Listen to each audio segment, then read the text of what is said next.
Hello! Welcome everyone to another edition of WWE Network Roulette. It's not really a roulette because I haven't got a roulette wheel for it, but it's time to pick another thing, and then at the end, after I've watched it, I write down a couple more, and then I put them in this hat. This lovely South Sydney hat. So,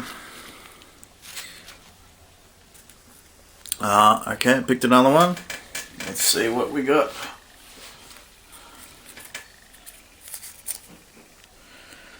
Full Brawl 95.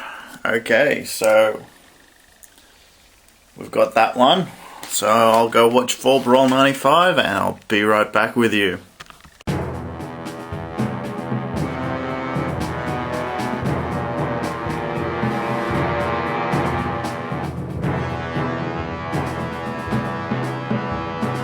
Alright, so I'm back. Just finished Full Brawl. Overall, I'd say a pretty pay-per-view. So we kicked things off with Johnny B. Bad versus Brian Pillman, which was probably a really good opening match. Then we followed up by the non-match between Sergeant Craig Pittman and Cobra. Really, it was like nothing happened. Cobra came down from the... It was all an entrance. He just came down, snuck up behind the guy, and slapped on his submission hold.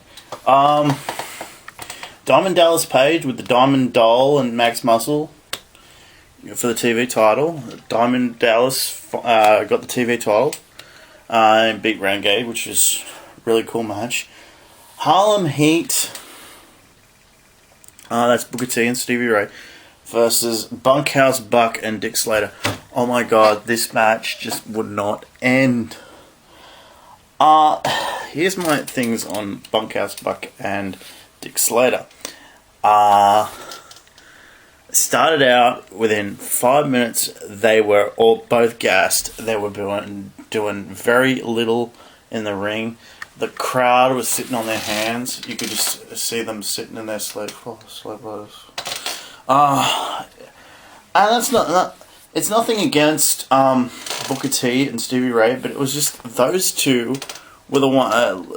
Dick Slater and Bunkhouse Buck were the one on the offense, and the whole story surrounding these two teams was the two managers, Sensational Sherry and Colonel Parker, and this is like, no, you got these two young guys, and thankfully the right team won.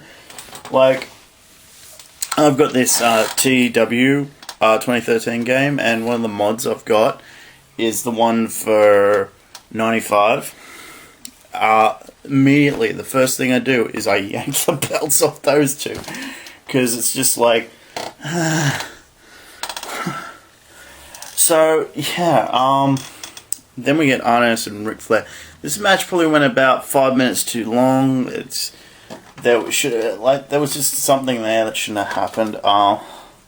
But yeah, if you've all got the Four Horsemen DVD, you know what happens. Arnis goes over after Brian Pillman does a distraction. This is really good. Really good match. I forgot how good it was. Ric Flair goes from off the top rope onto the floor. It's really good, like axe handle thing. But man, I guess he was in his 40s, late 40s when he did this. So, woo! The Hulkamaniacs, Hulk Hogan, Randy Savage, Lex Luger, Sting, with Jimmy Hart taking on the Legion of Doom, which consisted at this point of Kamala, the Zodiac, who's the Butcher, the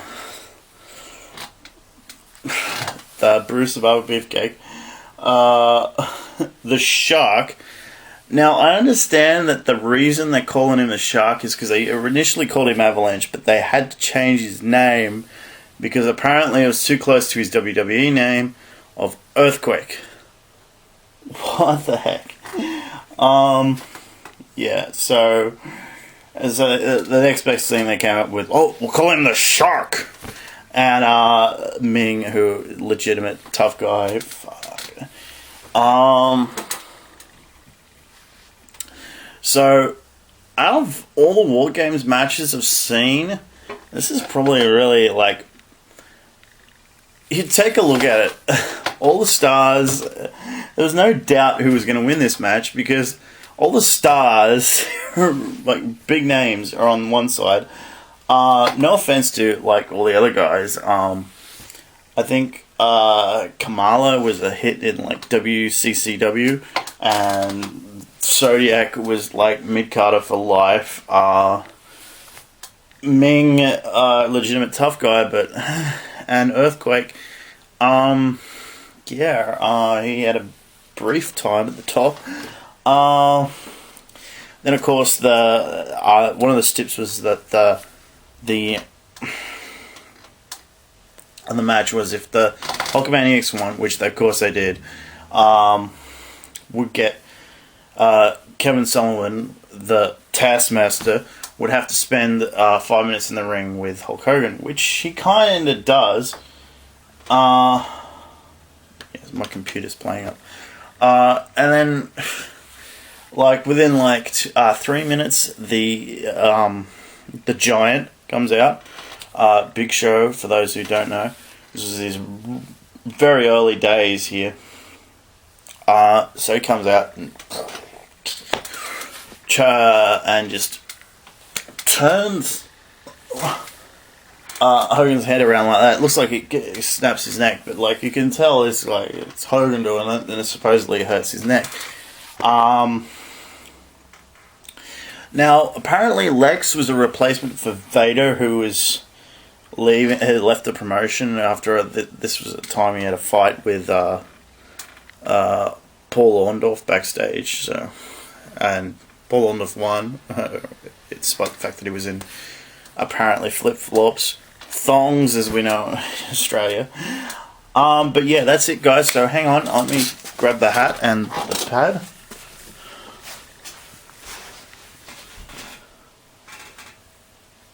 Alright. So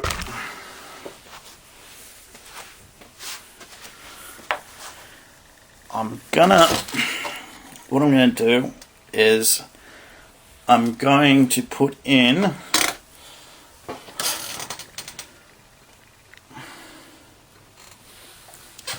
some other shows. Let's see.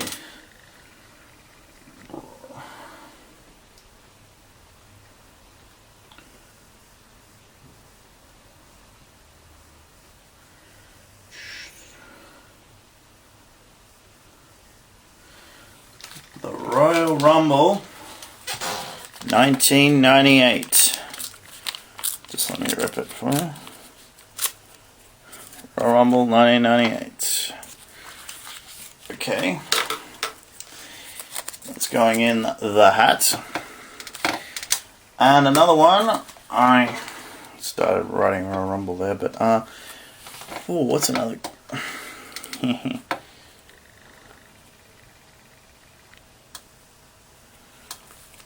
I don't think it's in there, but in case it's not, pretty sure it's not. Greed, the last WCW pay-per-view. I've seen it before, and my opinions on that show are pretty interesting. So if that one, once that one comes up, guys, I'll gladly gladly review it. I was going to do another one. I can't though, so yeah. So interesting. I haven't seen that show in its entirety before, but oh god. 95 was a bad year all around for everyone. Alright, see you all later.